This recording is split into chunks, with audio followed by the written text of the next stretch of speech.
Para Diplomacia en Exclusiva de Reporte, hoy tenemos al diputado William Dávila en un tema fundamental para Venezuela. Recordemos que los tres elementos de un Estado son la población, el gobierno y el territorio, lo que él se decía, la dimensión tridimensional, y que es fundamental en la defensa del territorio del país en cualquier tribunal nacional o internacional. Venezuela tiene una demanda de Guyana ya incoada por el gobierno de Guyana y hay que responder, y hay que trabajar, y hay que conocer el tema. Él es presidente de la Comisión de Defensa del Esequibo y también de la Fachada Atlántica, porque no es solamente el territorio, los 150.000 kilómetros que rayamos en el mapa, sino todo el inmenso potencial que da la parte marítima en el Atlántico, además de la salida, la riqueza precisamente por el petróleo.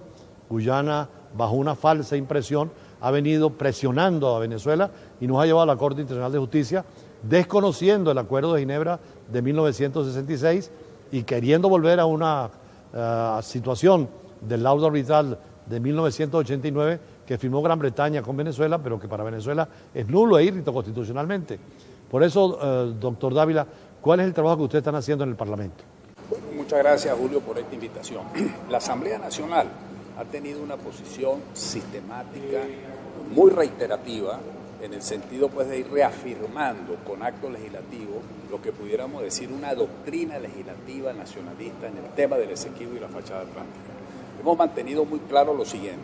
El primer aspecto es que el laudo arbitral de 1899 Venezuela siempre lo ha desconocido. Es más, en el mismo año 1899, el agente venezolano en los tiempos de Ignacio Andrade, el agente venezolano se llamaba José Rojas, denunció, mejor dicho, desconoció ese laudo arbitral, ese juicio en 1899. Que además no habían abogados venezolanos, ni había jueces de la parte venezolana. Después ya cuando llegó la Revolución Liberal Restauradora, que Joaquín Crespo abandona por Cipriano Castro, ya Cipriano Castro se encuentra con un hecho cumplido, que es precisamente, ya existía una comisión de demarcación. Acuérdate que en ese caso los británicos habían obligado al gobierno venezolano de la época que si no mandaba a los demarcadores, lo iban a hacer unilateralmente los británicos. Es decir, comienzo así porque siempre ha habido una conducta nacionalista de desconocer ese laudo arbitral por nulo e írrito, y eso la Asamblea Nacional se ha mantenido históricamente en esa postura. Segundo lugar. Que es una postura, diputado, no solamente de este gobierno o de los gobiernos anteriores en la Asamblea Nacional, sino de todos los parlamentos y de todos los gobiernos. Es más, fíjate tú, un coterráneo nuestro, Rigoberto Enríquez Vera, que era presidente de la Comisión de Política Exterior de la Cámara de Diputados en 1960, vino una misión de parlamentarios británicos, ingleses, al Congreso de aquella época, la Cámara de Diputados de aquella época, y Rigoberto Enríquez Vera le tocó dar un discurso y decirle a esa delegación de parlamentarios del Reino Unido que se desconocía el laudo arbitral de 1899 y se reafirmaban los títulos jurídicos históricos que tenía Venezuela sobre la zona de reclamación. Eso de títulos históricos es interesante porque hay un principio en la diplomacia y en el derecho internacional latinoamericano que es el utiposidetis juris, es decir, el territorio de Guyana era de la colonia Bolívar, española, ¿no? Exacto, y que Bolívar ha sido... Por lo tanto, tendría que seguir perteneciendo a Venezuela, y así lo reconoce la Constitución. Exacto, es el legado de Simón Bolívar que nosotros estamos...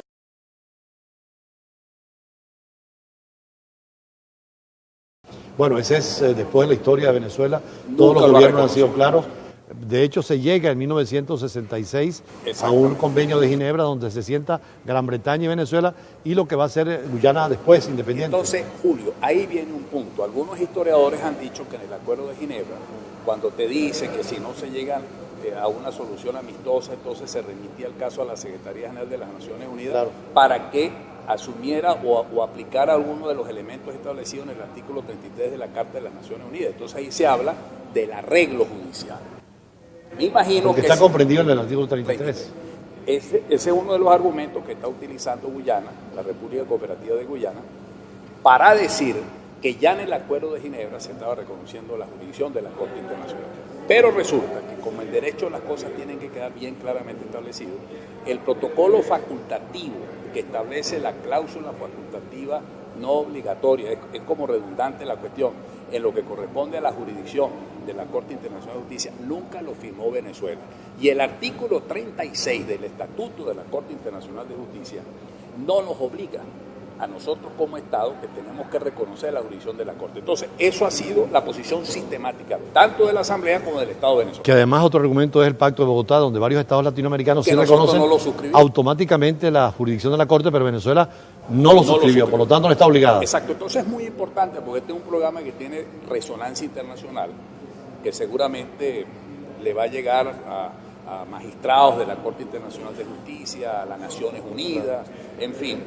Quiero que sepan que aquí hay una posición unánime, claramente establecida, que ha venido esgrimiendo tanto el presidente Guaidó como la Asamblea Nacional, en el sentido que nosotros no estamos obligados a aceptar la jurisdicción de la Corte porque nunca lo hemos reconocido. Eso es muy importante señalar. Que en la respuesta que da la Asamblea Nacional, pero que da también el gobierno del presidente Maduro, afirma lo mismo: no reconocimiento de la Corte, de la jurisdicción de la Corte, y volver siempre a estar en el Acuerdo de Ginebra. Coincidencia absoluta. Exactamente. Entonces nosotros hemos mantenido una posición sistemática, muy constante, muy coherente. El presidente Guaidó ha sido muy claro en esa posición y la Asamblea Nacional nosotros de manera unánime, porque esos acuerdos han sido apoyados de manera unánime por todas las fuerzas políticas. Vamos a crear el Frente Nacional por la Defensa del Esequibo, que debe ser una expresión del país nacional y por supuesto del país político, ¿no? De toda Venezuela, porque este es un tema de Estado, esto no es un problema simplemente de discusión política. Decíamos que en el caso argentino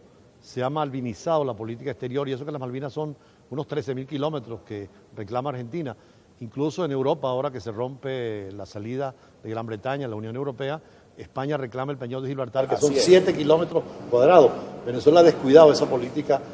Hay que desequivar la política exterior. Y fíjate tú que nosotros que vamos a presentar en el Parla Sur, ya se había presentado en la Comisión de Asuntos Internacionales. Porque usted es presidente también de la Comisión de Política Exterior. Y tuvimos el apoyo unánime, porque este es un tema que tiene que ver mucho con problemas, por ejemplo, de Argentina, las Malvinas, la malvinización, por decirlo así, de este tema. Ya nosotros tenemos el apoyo de toda la Comisión de Política Internacional del Parla Sur, se va a presentar en el plenario, y eso es muy importante porque es la primera vez que tú sacas el tema del ámbito de aplicación de las Naciones Unidas o la judicialización que quiere hacer o que quiso hacer Antonio Guterres, el secretario general de las Naciones Unidas, que a mí me parece que fue una decisión muy rápida, no le correspondía. Eso es importante. No le correspondía. Eso es importante. Se estima que hubo precipitación del secretario general sí lo hubo. De llevar el caso a la Corte. Sí lo hubo, y ya te lo voy a decir por qué, pero quería finalizar la idea. Es la primera vez que nosotros, un parlamento regional, en este caso Parla Sur, porque es muy importante, porque es el parlamento político del Mercosur, está tomando cartas en el asunto. Ahora bien, ¿por qué fue una situación inconsulta por parte del secretario general de las Naciones Unidas? Porque no se ha agotado el Acuerdo de Ginebra. No se ha agotado el mecanismo de solución mutua, pacífica, diplomática, de intereses conjuntos de las dos partes. Además, siempre se insistió en la mediación, y apenas ha habido un criterio de mediación. Te voy a decir una cosa. Él remite el caso a la Corte Internacional de Justicia y dice al mismo tiempo con un mandato de mediación reforzado. O sea, él mismo está dando la puerta, está dando la posibilidad, y esto es muy importante señalarlo, no está cerrando la puerta de la aplicación del Acuerdo de Ginebra. ¿Qué es posible que ocurra algo de esto? Bueno, pudiera suceder. Seguimos hablando con el diputado William Dávila más adelante. Precisamos un poco más ahora sí la parte procedimental y lo que es la Corte Internacional de Justicia. Ya regresamos.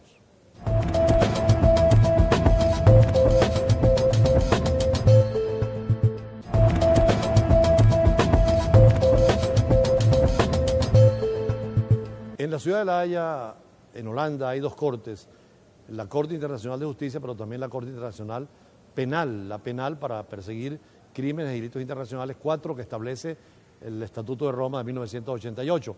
Pero la Corte Internacional de Justicia existe desde 1945 para defendernos y probablemente a los estados. ¿Cómo es el proceso en este caso, ya que Guyana llevó el caso a la Corte Internacional de Justicia en La Haya para Venezuela? Bueno, mira, ahí hubo una acción unilateral de Guyana, una demanda incoada de manera inconsulta, está violando el acuerdo, el espíritu, propósito y razón del Acuerdo de Ginebra. Hubo una decisión muy rápida, muy apresurada del secretario general de las Naciones Unidas, que previamente a esa demanda que hizo Guyana, ya había dicho que como no había una solución, remitía el caso a la Corte Internacional de Justicia, de manera tal de que judicializó una controversia que no está establecido en ese propósito. Ahora, no es este secretario general, ya venía del secretario Ban Ki-moon. Ban Ki-moon lo había dicho, lo que pasa es que las autoridades venezolanas correspondientes no le prestaron atención a ese llamado que hizo Ban Ki-moon. Y después Antonio Guterres lo tomó, porque cuando dijo, bueno, si para el 31 de diciembre del 2017 no se llegaba a una solución, remitimos el caso a la Corte Internacional de Justicia. Con un mandato de mediación reforzada fue la declaración. Ahí es donde Guyanas aprovecha la oportunidad para judicializar, y es donde entonces Antonio Guterres, de manera rápida, sin agotar el artículo 33, remite o judicializa una controversia que, repito, porque es diferente al caso, por ejemplo, de Colombia con Nicaragua o de otros casos internacionales, porque son países que han reconocido la jurisdicción de la Corte. Pacto de Bogotá, inclusive. Exactamente, pero en Venezuela no es así. Nosotros tenemos un instrumento fundamental del derecho internacional público que ha sido el Acuerdo de Ginebra.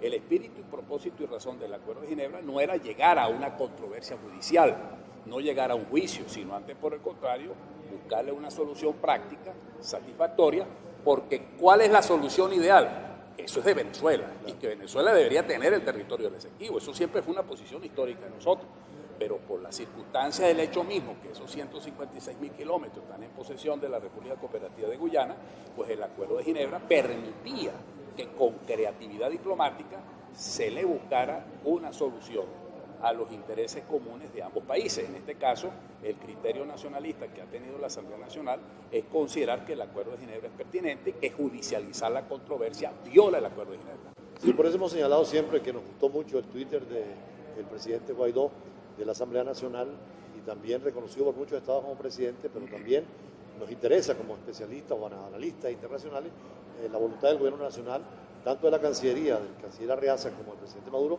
que coincide en la parte fundamental de no reconocer la competencia de la Corte, y también ver que se precipitó el secretario general, pero hay que actuar ahora en forma unitaria, y tal vez un frente como el que usted propone ayude con especialistas, con la academia, con los conocedores, a fundamentar mejor la posición venezolana. Claro, Julio, por una razón, porque en democracia es donde se garantiza la defensa de los intereses nacionales. La defensa del Esequibo lo garantiza, es la democracia venezolana, que en este momento la representa Juan Guaidó, que es el presidente legítimo de nosotros. En este caso concreto... Bueno, hay que aclarar también, diputado, que hay unos países que lo reconocen a Guaidó, y son muchos los que lo reconocen y atienden lo que él dice, pero por ahora Naciones Unidas sigue reconociendo al gobierno de Maduro. Esa es la lucha que se está dando. Que hay otro frente para también, que haya un reconocimiento. Por eso para nosotros esto es muy importante, la posición que ha tenido el presidente Guaidó, porque ha sido una posición que ha confirmado la posición doctrinaria e histórica del Estado venezolano.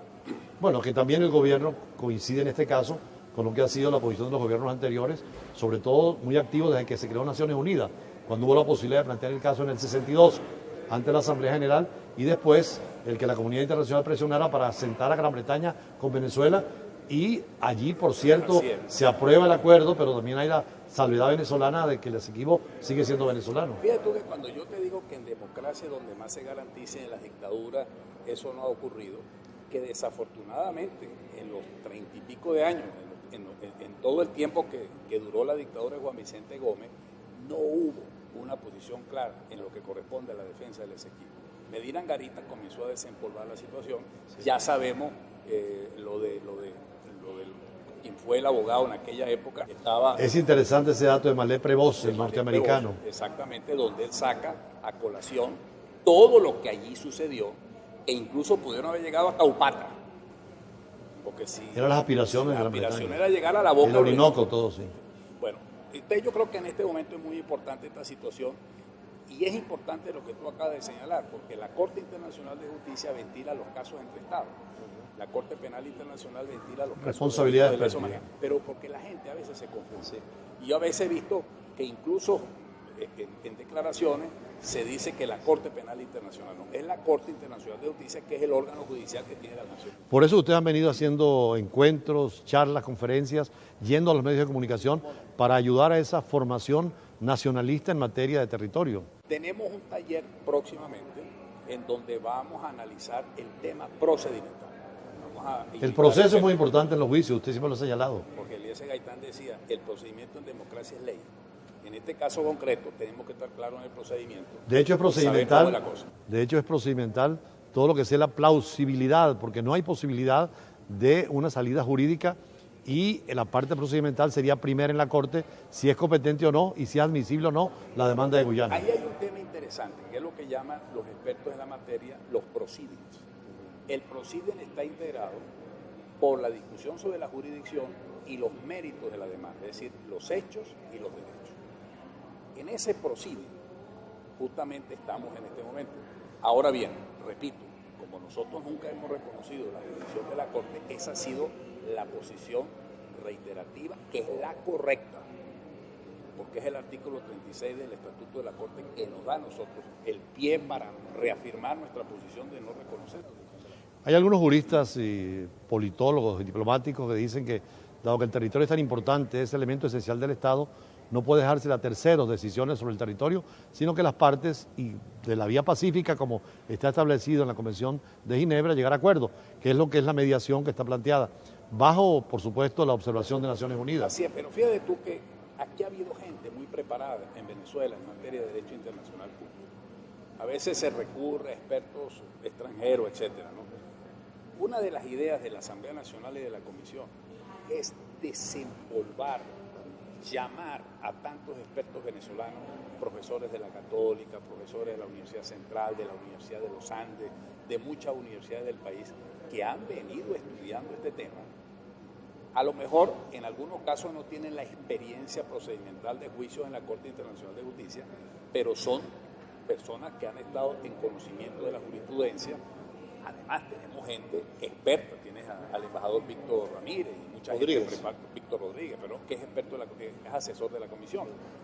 Nosotros hemos recurrido a gente muy avesada en el tema, gente de la academia, medios de comunicación, y estamos recurriendo pues a las consultas necesarias. No, y que además, yo cuando era diplomático en Ginebra, que estudiaba con Víctor Rodríguez, fuimos compañeros y participamos en muchos eventos, coincidíamos y hablábamos con Roberto Hago, que era el asesor para la época del gobierno venezolano en materia del Esequibo, y con el embajador uruguayo Héctor Grosespies. Hay también que conocer toda la vertiente. Por cierto, tuvimos una entrevista muy interesante con el asesor en la parte legal de Venezuela, que ha ido a juicios como el de Nicaragua y el de Bolivia, el profesor Bronson, y con él vamos también a conversar en profundidad porque nos hace falta conocer todo y pasarle a ustedes todo el material para que lo tengan, porque eso ayuda a entender más el problema. Por supuesto. Y aquí tenemos todo este equipo, Carlos Corao, está Emilio Figueredo, Rebanales, hay una cantidad de gente Kenneth Ramírez, que es joven, de materia compañero profesor en el Estudio Internacional, de la revista Cobre, que es muy buena. Sí, nosotros estamos congregando a todos, vamos a impulsar el Frente Nacional, vamos a hacer un taller sobre el tema de los procedimientos, vamos a hacer pues toda una serie de conferencias por todas las vías, a nivel de academias, a nivel de los estudiantes. Tenemos el 8 de mayo en la Universidad Católica, el Centro de Estudiantes de Cultura, los estudiantes de la Universidad Católica Andrés Bello están muy interesados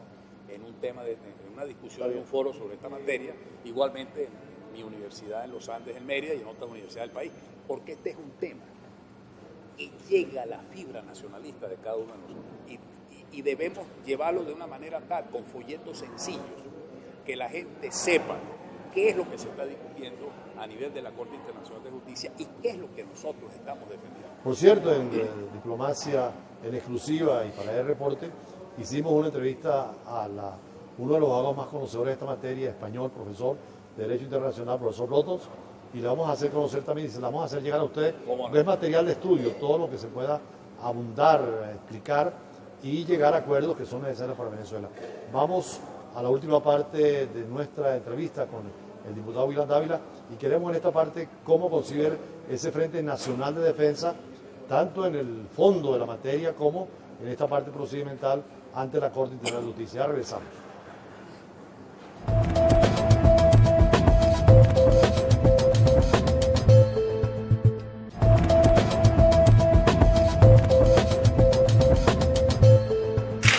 En la última demanda entre Chile y Bolivia con respecto al mar territorial que reclama Bolivia y la negativa de Chile, vimos que tanto el gobierno de Bolivia, de Evo Morales, se llevó a todos los especialistas de todos los partidos políticos, incluyendo a los cancilleres de todas las fuerzas políticas, Y Chile también, inclusive el presidente Piñera, que ganó las elecciones, mantuvo en su cargo y como asesor al que era canciller, porque son políticas de Estado.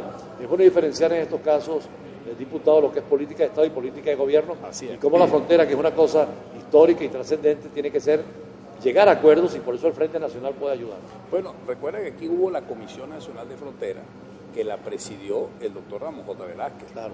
O sea, el nivel que eso tenía, ¿no? Y que es muy importante, porque claro, el tema fronterizo es muy especial, ¿no? Es muy específico, pero nosotros tenemos un problema fronterizo mucho más amplio, porque tenemos la zona fronteriza tanto del norte de Santander, por el Arauca, por la parte sur de Bolívar, etcétera. Toda esa parte genera pues una situación que tiene que ser analizada con criterio de Estado, el tema fronterizo, el flujo migratorio, el tema del narcotráfico, el tema del arco minero, cantidad de cosas muy importantes. El tema petrolero en la zona hay que estudiar a fondo, ¿dónde están? Es que todo este reservas? tema ha insurgido o ha resurgido, vamos a decirlo así, por la presencia de petróleo. Y un petróleo delgado, fino, liviano, mucho más creo que son querido. 80.000 millones de barriles de petróleo liviano, la reserva que se habla ahí en la zona en reclamación. Por eso la actitud también de las Fuerzas Armadas en la defensa. Bueno, las Fuerzas Armadas en esto tienen que tener un criterio institucional.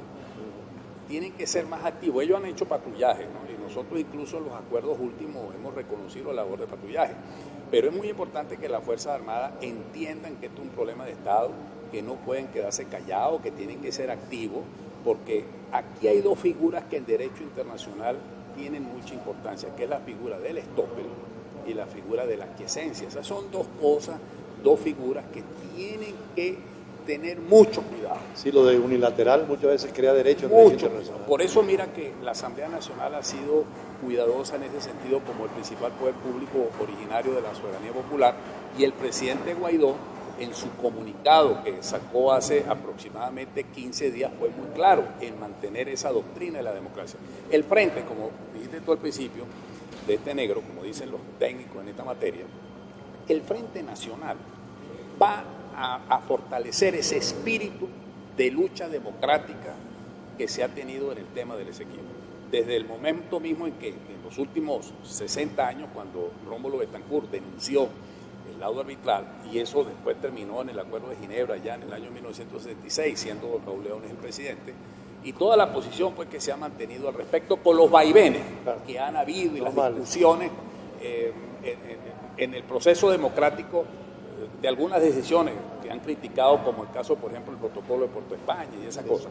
Pero la posición doctrinaria de la diplomacia diplomática, de la diplomacia democrática, ha sido muy contundente en este sentido. Entonces, el Frente busca que todos los factores de la vida nacional, de la vida social, estudiantes, gremio, academia, expertos en la materia, el sector político, se incorporen en la defensa de algo que es del Estado, que es de todos nosotros los venezolanos, y sobre todo nos preparemos también para tener una argumentación válida, ¿verdad?, completamente profesional en lo que corresponde a esa posición de los méritos, de los hechos, la posición histórica, la posición jurisdiccional que ha venido alegando en este caso Guyana, con lo que ya hemos dicho que es la judicialización de la controversia, un frente que va a tener pues la gran importancia de que es el país nacional el que se está incorporando de lleno a esta lucha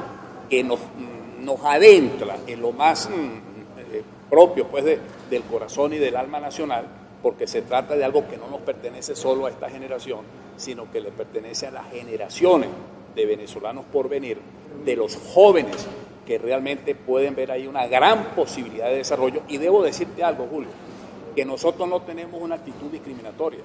No se trata de que Guyana no tenga derecho al desarrollo, a la riqueza pues petrolera o minera que exista en la zona.